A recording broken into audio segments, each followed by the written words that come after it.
Maria Fernanda. Eu tô aqui no canal, nas páginas Domine Sua Obra, com a intenção de trazer para todos aqueles que têm medo, que têm ansiedade, que têm aquela sensação de que realmente não tem tudo que precisava para poder assumir o mercado, para entrar no mercado de trabalho e assumir uma obra. É por isso que eu criei a página Domine Sua Obra, né, o canal, enfim, para justamente trazer esse conteúdo para vocês.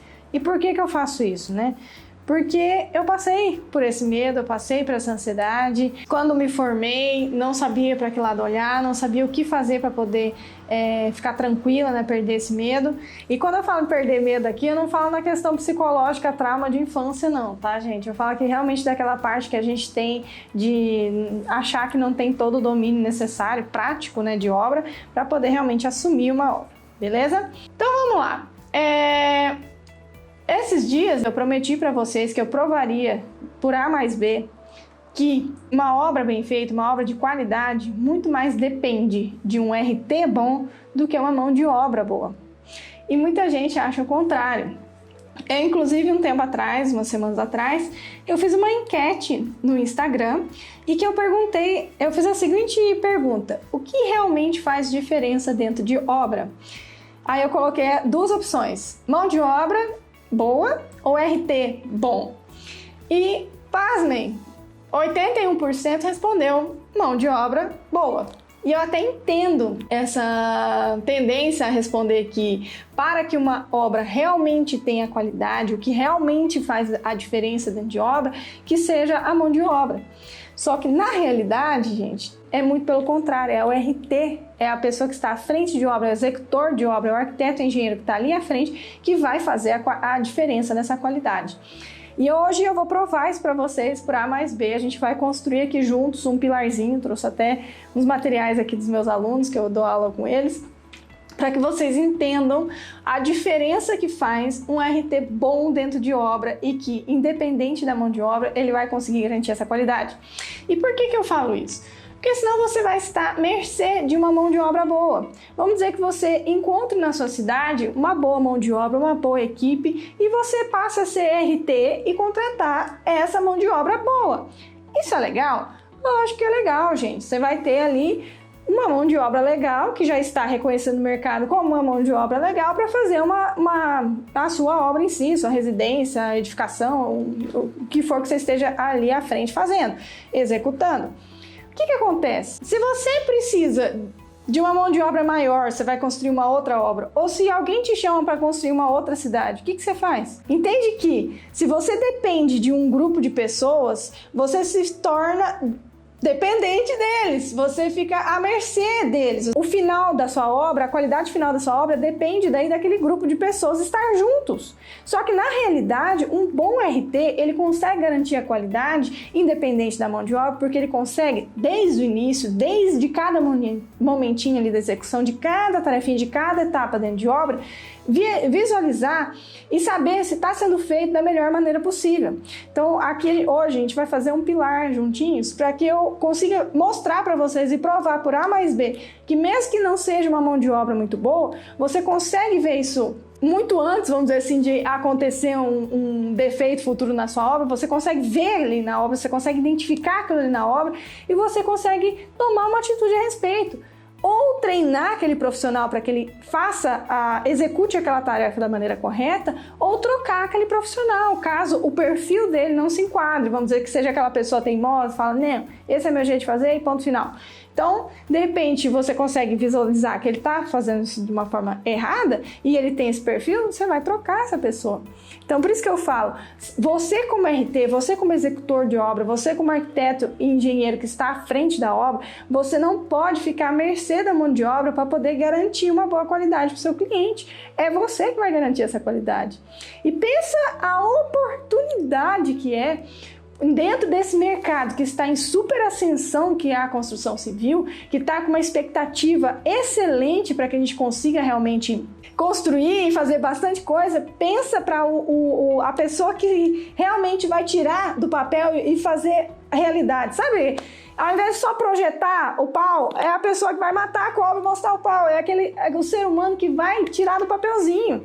É essa pessoa que vai mais ter mercado, que vai estar mais sendo requisitado nesse momento. A gente tem que surfar essa onda. Porque pensa bem, nem todo mundo consegue ou quer um projeto de muita qualidade.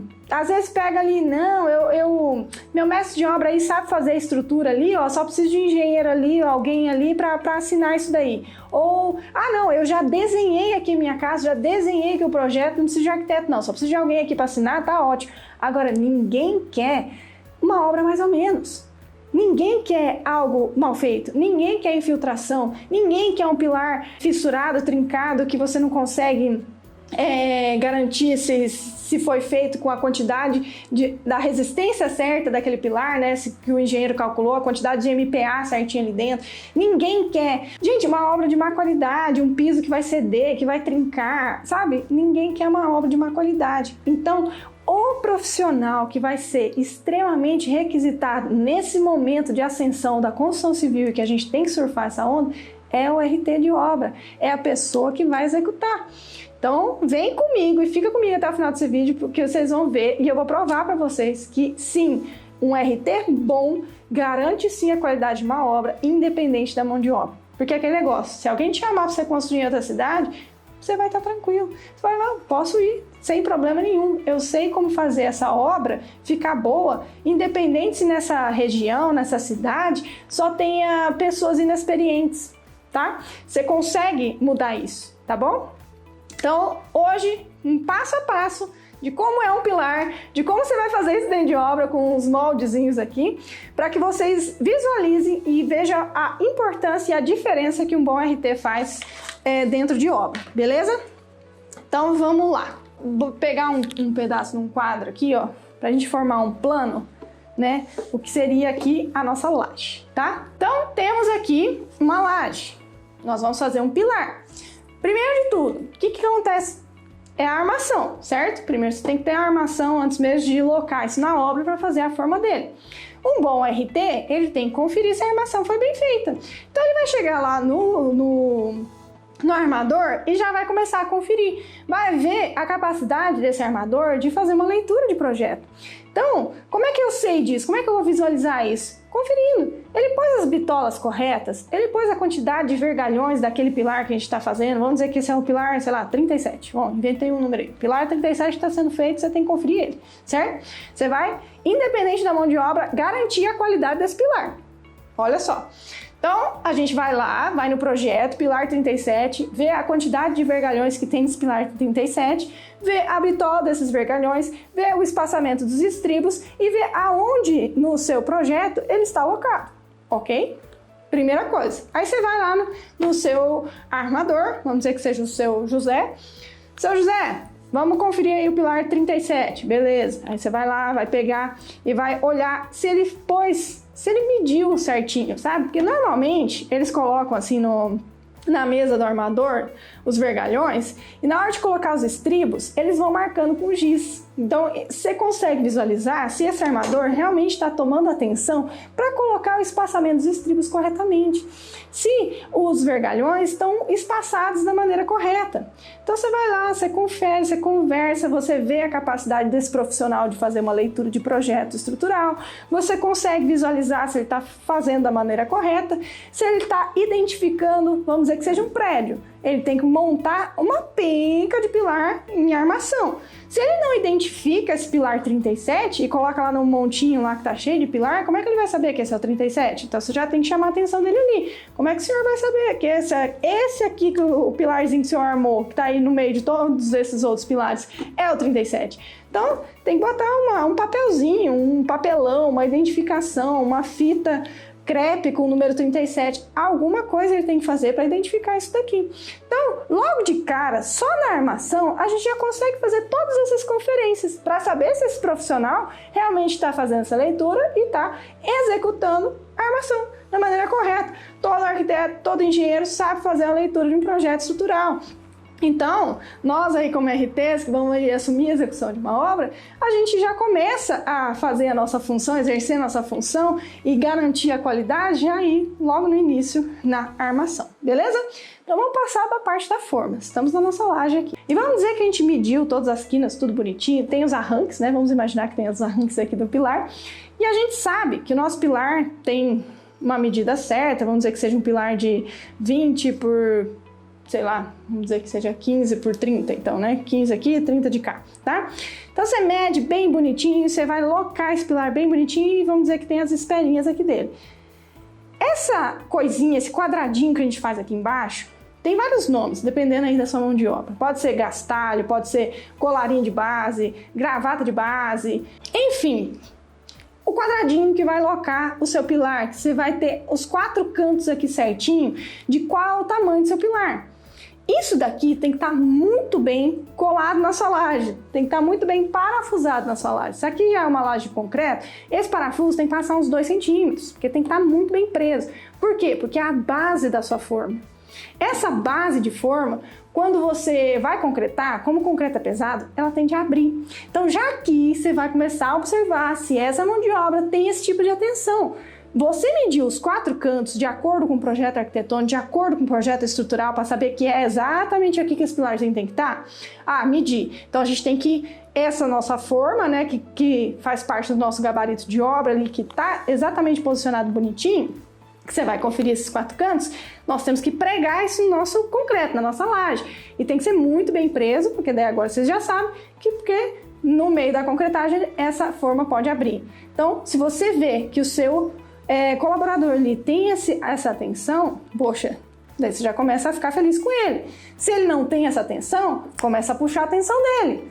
Aí, ó, o RT garantindo a qualidade dessa obra. Ó, vamos colar isso daqui, ó. O gastalho, o colarinho de base, a gravata de base, enfim, assimbramento. Tem um monte de nome, esse trocinho aqui embaixo. Esse quadradinho que vai marcar o seu pilar. Então, beleza, marcou certo. Tá muito bem preso na sua laje, muito bem parafusado ali na sua laje. Agora você vai trazer a armação lá do seu armador. E aqui vocês vão medir os distanciamentos, tudo bonitinho. E vão começar a visualizar, principalmente nas vigas, se ela foi locada da maneira correta. Porque pensa, se é uma viga biapoiada simplesmente, e a gente sabe que a tendência é ela fazer assim, a parte de baixo é tracionada, a parte de cima é mais comprimida. Então, normalmente, as armações de baixo e de cima são diferentes. Desculpe meus engenheiros, né? Eu sou arquiteta, eu sei básico do básico. Mas assim, eu consigo conferir isso. Eu sei que é diferente a parte de baixo com a parte de cima. Então, na hora de locar isso em obra, na hora que o seu armador vai levar essa viga, esse pilar para dentro de obra, você tem que ver se ele não trocou esses lados, tá? Você tem que conferir em relação ao projeto. Pilar normalmente não tem tanta confusão assim quanto a lado, é mais em relação a posicionamento em planta.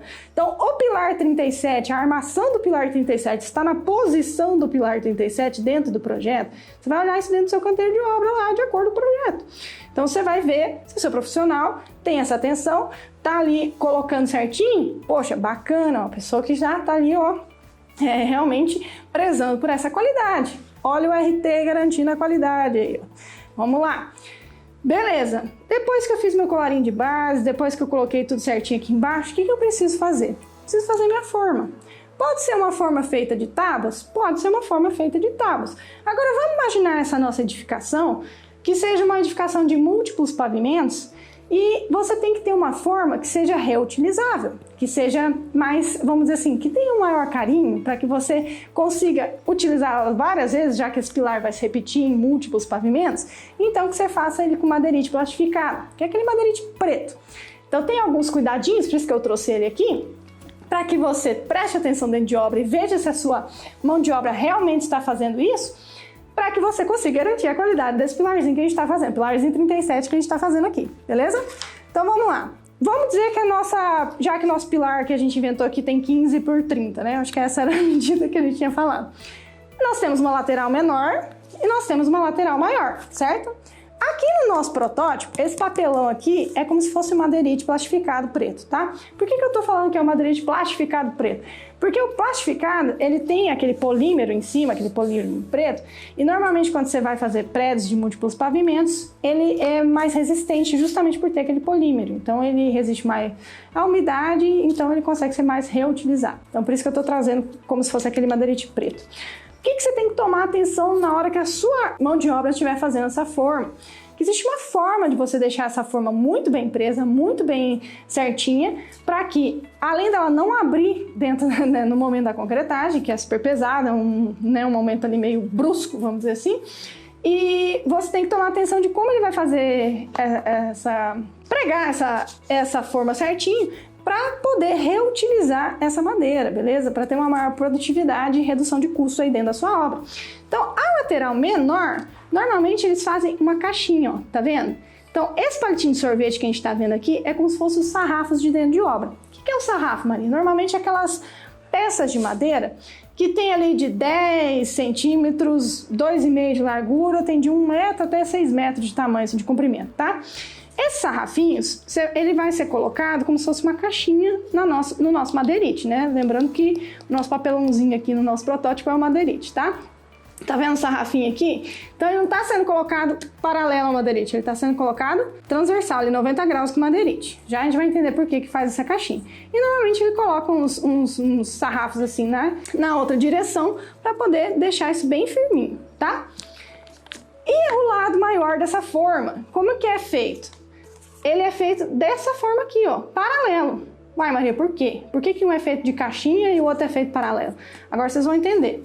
Quando você vai fazer essa quina de um pedaço de forma da parte menor do seu pilar e da parte maior, você vai encaixar, ó, tá vendo? De uma forma que esse daqui, ele vai entrar a caixinha inteira ali no seu pilar. Tanto é que essa parte maior aqui do seu pilar, você tem que descontar o tamanho do madeirite, né, a espessura do madeirite e o tamanho do sarrafo. E por que faz desse jeito?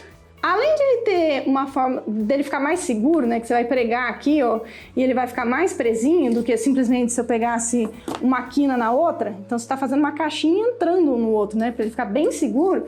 O que acontece? Você está esmagando o seu madeirite aqui, que é esse papelão, entre dois sarrafos. Então tá vendo? Tem sarrafo de cá, madeirite e sarrafo de lá.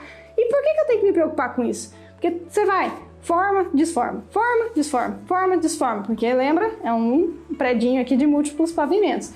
E nesse formar e desformar, o madeirite, ele é um material laminado. Então, se você não tem esse cuidado nas pontas, ó, tá vendo que a gente colou paralelamente esses sarrafos aqui nas duas pontas e no meio?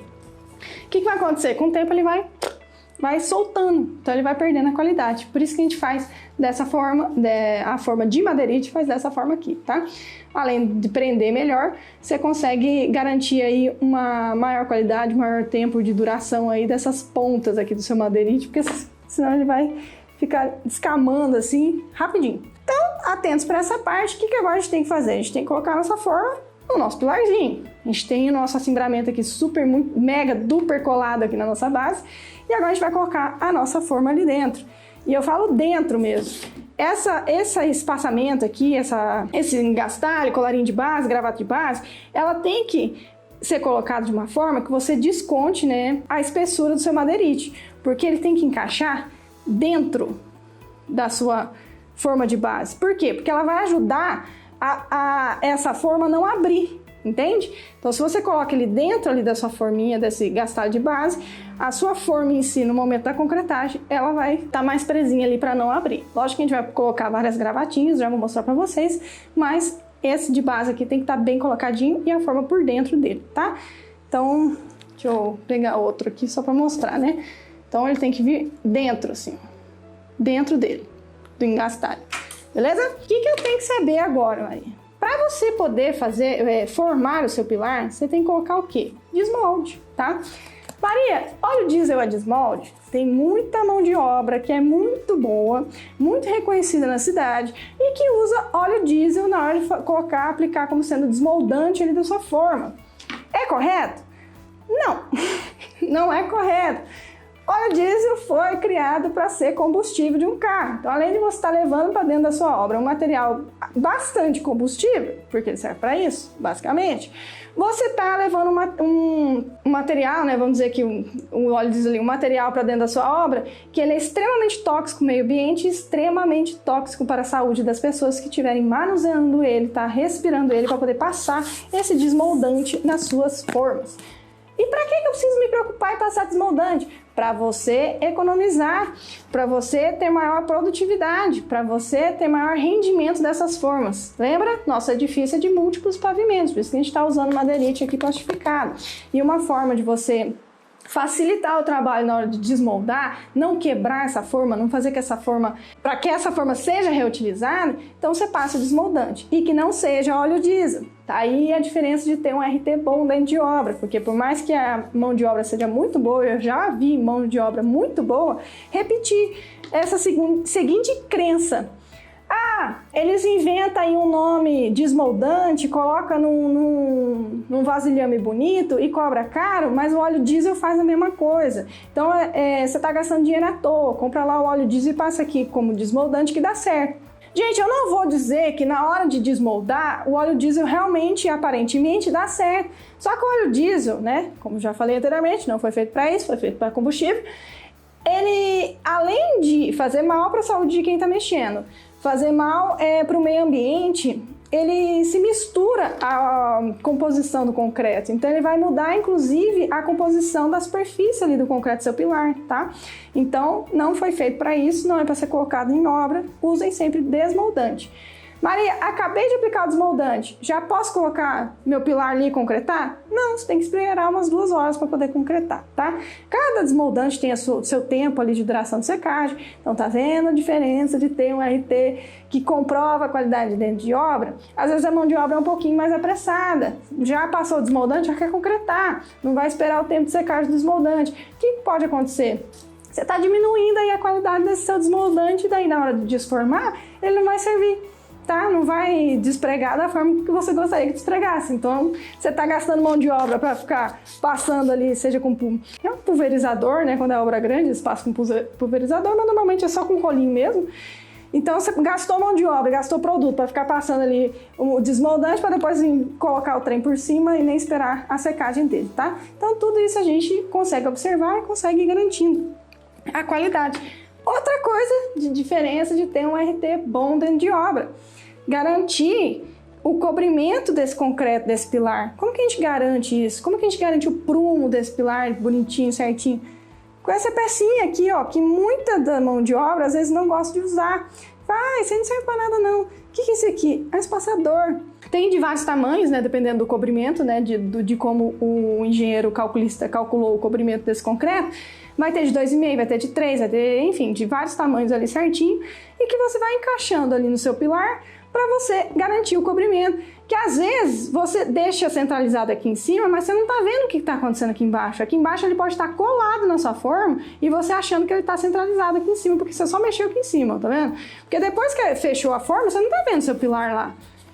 Então você não está vendo o que está acontecendo ali dentro. Se você não garante o cobrimento desde o início lá com o seu espaçador, que é uma pecinha de plástico, coisa mais fácil do mundo, não gasta tempo para poder colocar, você não sabe, ó, tá vendo? Eu tô mexendo aqui no meu pilar, e a gente consegue fazer isso dentro de obra. Só que eu não sei se ele tá colado aqui na minha armação, na minha forma, tá? Então por isso que a gente tem que prestar atenção para ver se a nossa mão de obra realmente colocou ali o espaçador. Aí, tá pronto? Fechou? Preguei aqui, pronto? Não, você vai colocar as gravatinhas, ou os colarinhos, ou sei lá como é que a sua mão de obra vai chamar isso daqui. Tanto faz o nome, gente. O importante é que seja feito. Esse negocinho aqui é basicamente um quadradinho ali, que seja parecido com o de baixo, que você vai pregando aqui para fazer com que essa forma fique bem fechadinha, porque você tem que garantir que ela fique estável durante a concretagem, lembra? É um processo bem pesado, é um processo brusco ali da sua obra, e essas gravatinhas, normalmente você coloca ali de 40 a 50 centímetros, então você vai várias aqui, tá? Então são várias gravatinhas, várias cintas, sei lá, já vi muita gente chamando de um monte de coisa diferente, cinta, gravata, colarinho, enfim. você vai colocando de 50 em 50 centímetros ou de 40 em 40 centímetros para garantir realmente que ele esteja bem presinho, tá? E aí, Maria, acabou? Não, você tem que bater o prumo nessa sua forma. Por quê? Porque a forma é que vai garantir. Se você simplesmente misturar concreto com a armação aqui do pilar, ele vai virar um pilar? Não vai. O que vai garantir a geometria do seu pilar, o prumo do seu pilar, que ele esteja realmente ali de acordo com o arquitetônico, etc., e com o estrutural, é a sua forma. Então você tem que tomar bastante cuidado com ela. Você tem que observar se a sua mão de obra realmente está tomando esse cuidado com ela. Bater o prumo nos 4 cantinhos aqui, bater as medidas aqui em cima de novo, sabe? Então, você tem que tirar o prumo das suas forminhas ali bonitinho para saber se seu pilar tá certinho. Então, garantiu o cobrimento, colocou a forma, garantiu que ela tá bem gastadinha aqui, bem bonitinha. Agora, é o momento de quê? Né? Lembrando que essas gravatas aqui a gente coloca de 50 em 50 centímetros, tá, pessoal? Agora a gente vai escorar essa forma. Não tá pronta ainda. Então, você escora tanto de um lado quanto do outro. Você vai escorando essa forma tanto de um lado quanto do outro para garantir que ela não saia do lugar, não se mexa durante a concretagem. Então, vamos dizer que a sua concretagem você faz na mão, tá? E você vai lançar o concreto aqui em cima. Não sei a obra de vocês, mas até por norma, que eu saiba, não existe pé direito aí, né? Ou de piso a teto ali das suas lajes que seja menor que 2 metros. Quando você vai lançar um concreto acima de 2 metros, ele começa a desagregar. Outra coisa que é bastante diferente de você ter um RT que realmente comprove e garanta a qualidade dentro de obra. Normalmente, a mão de obra em si não tem esse conhecimento. Então, mesmo que seja uma excelente mão de obra, mesmo que ele tenha feito a forma mais linda deste planeta e o concreto lá com o traço mais bonito do planeta, às vezes quando ele vai concretar, ele toma esse erro. Então, você está desagregando esse concreto que você está lançando acima de 2 metros. Então, normalmente o pilar tem aí 3 e pouquinho, tá? Então, a gente tem que tomar esse cuidado. Maria, como que eu faço isso? Se for um concreto bombeado, ele vem com uma mangueira, né? Que tem lá o caminhão betoneiro, aí ele vai chegar até o seu pilar com uma mangueira. Você pode colocar a mangueira lá dentro de uma forma que você consiga colocar um metro ali para dentro do seu pilar, de uma forma que você alcance esses 2 metros ali e não passe desses 2 metros para ele não desagregar, beleza? Outra coisa que pode acontecer dentro de obra é você fazer uma janelinha ali na sua forma. Colocar ali um madeirite, né, e trazer, vamos dizer que seja um concreto que não seja bombeado, que você não tem essa opção de colocar 1 metro da bomba ali dentro da sua forma para poder suprir esses 2 metros. Então você faz a janelinha aqui, ó, tá vendo? Janelinha na sua forma, coloca o madeirite de cá e vai colocando ali com o concreto da sua mão de obra, obedecendo esses 2 metros para não desagregar aí, beleza? E daí você passou o desmoldante, toda aquela coiseira, consegue desformar esse seu pilar de uma forma tal que você consiga reaproveitar essa sua forma, aumentar a produtividade, diminuir custo, etc.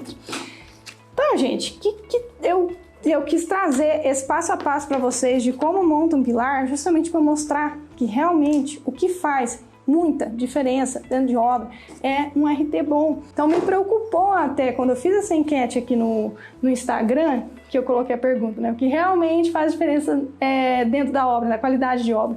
A mão de obra boa ou um RT bom? Percebe que um RT bom, ele consegue conferir, ele consegue estar ali, ó, do ladinho da mão de obra, ele consegue ver se a mão de obra está fazendo da forma correta ou não, e ele consegue tomar atitudes no momento da execução para garantir a qualidade final dessa obra. Percebe que com esse mercado em ascensão, com essas obras que estão vindo, gente, olha o sentimento. Só na minha família, eu vou construir minha casa esse ano. Meus pais vão construir a casa deles esse ano. Minha tia vai construir a casa deles esse ano. Nós temos um lançamento da construtora do pilar, do prédio que a gente vai construir, né? Do próximo prédio, pilar. Eu tô com pilar na cabeça. Do próximo prédio que a gente vai construir, vai ser o maior prédio, o maior investimento, com o maior número de apartamentos maiores da nossa construtora. Vai ser o maior prédio até agora. Então, assim, não é à toa que tá vindo toda essa onda, né? A gente tem um crédito muito mais barato, a gente tem pessoas com crédito aprovado, mais pessoas com crédito aprovado. Então, vamos surfar essa onda. E quem vai surfar essa onda? O RT, a pessoa que executa, a pessoa que tira a dor de cabeça do cliente, a pessoa que garante a qualidade. E eu vejo muito das pessoas se preocupando com prazo e orçamento, lógico que é extremamente importante, que é a tríade, né? Qualidade, prazo e orçamento, para você entregar uma obra top. Mas pensa bem, o que seu cliente vai pegar mais no seu pé? Se você estoura o orçamento, mas garante qualidade e garante o prazo, Ele vai ficar um pouco bravo? Vai. Mas eu acho que ele vai entender. Agora, se você estoura o prazo, não estoura o orçamento e entrega uma obra com qualidade, eu acho que ele também vai entender. Agora, entrega no prazo, no orçamento, agora sem qualidade. Seu cliente não vai entender. Ele não vai falar bem de você. Ele não vai te recomendar para as pessoas. Ele não vai querer que você construa novas obras. Entende? É nesse sentido que eu quero trazer para vocês. Então, em primeiro lugar, sempre qualidade.